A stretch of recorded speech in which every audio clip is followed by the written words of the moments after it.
Well, at this time we have the anchor moment, and it really is one of my very favorite times of the Anchor at Home.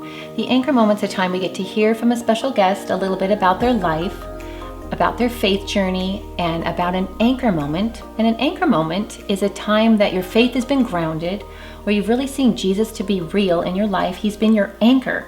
So it's our tradition for the first Anchor at Home of the season to get to hear from one of our board members. And tonight we have the honor of hearing from a dear friend of mine. Her name is Carla Vail, and Carla has been on our board now for a few years, and she is really the one behind our branding and marketing, editing, and so much more. So thankful for all she does for the Anchor. So welcome, Carla, into our home here in Gig Harbor, Washington. We better just get started with our first question. Okay. How about tell us a little bit about yourself? I'm not native to the Pacific Northwest. I grew up in Southern California. I am currently an empty nester, and I have my own interiors business, and I love all of the work that I do at the Anchor and all of the amazing women that I've met. Awesome. How about tell us a little bit about your faith journey?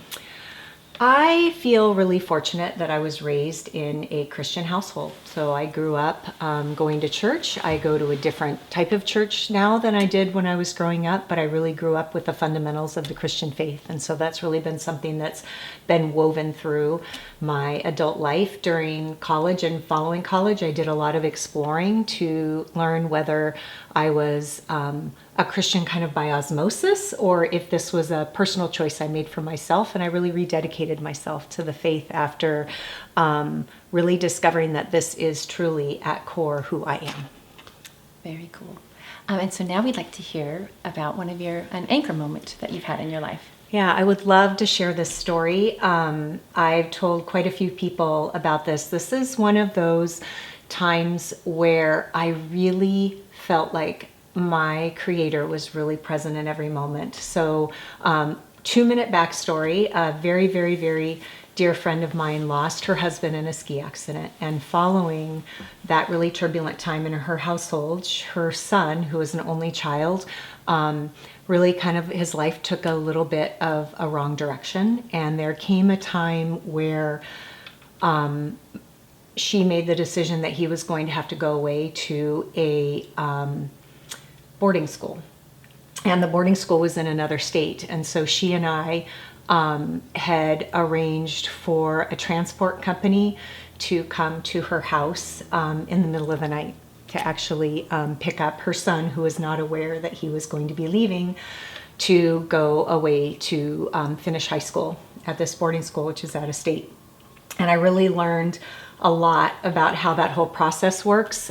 It was a really somber and scary time. But for me, now that I can tell this story without crying, for me, where I really saw God in this moment was she and I had really, along with a big group of women, really had been praying up this day that was coming. We knew we only had a few days notice because you have to have an opening in the school for the child to go, and then you have to arrange for the extraction team that comes to the home. She and I were the only ones in the home with her son. They come in the middle of the night so that the child is surprised, and they're usually asleep, so they're not expecting it. At about 1 a.m., she and I were praying, and we were praying over every single detail of this night, that God would just protect her son and protect her heart and protect the whole situation. We prayed over the smallest details, Katie. You know how we always say God wants to help in the details, but then we feel like we have to pray about big issues and not small issues. We were literally praying for every tiny detail of this night, down to that, the car would start perfectly and the dogs wouldn't bark, and every tiny thing. So when it came time for the team to come in, and I will tell you, you and I are not large people. You'll never feel smaller than when 2 people on an extraction team come into your house. These 2 huge men came in, and we introduced ourselves to them. They had been, again, really well vetted by my friend, but we hadn't met them in person.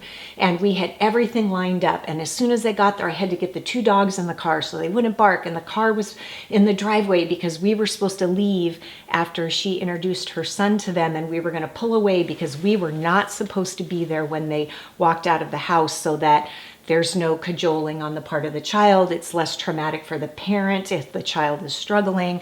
We had it all planned. Well, we had prayed for every detail, and I went out to the car after she went upstairs. She rehearsed what she was going to say. I'm in the car with the car running. She comes out. I turn my head back.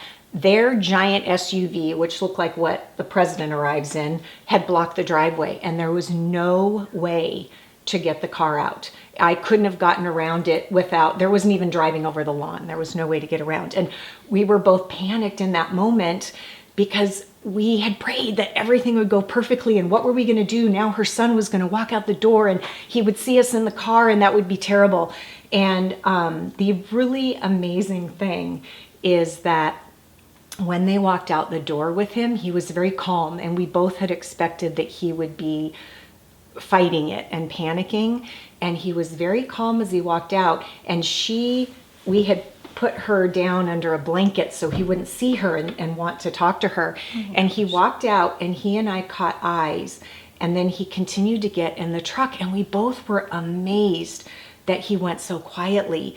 And it turned out later, when he had earned the privilege to write home, he wrote a letter and said, I know you introduced me. I was confused. I had just woken up. He was actually under the influence at the time, which we didn't find out till later. And he said, when I saw Carla in that car, I knew you wouldn't have, or she wouldn't have let someone take me if it wasn't safe. And that's why I felt it was okay to get in the truck and leave.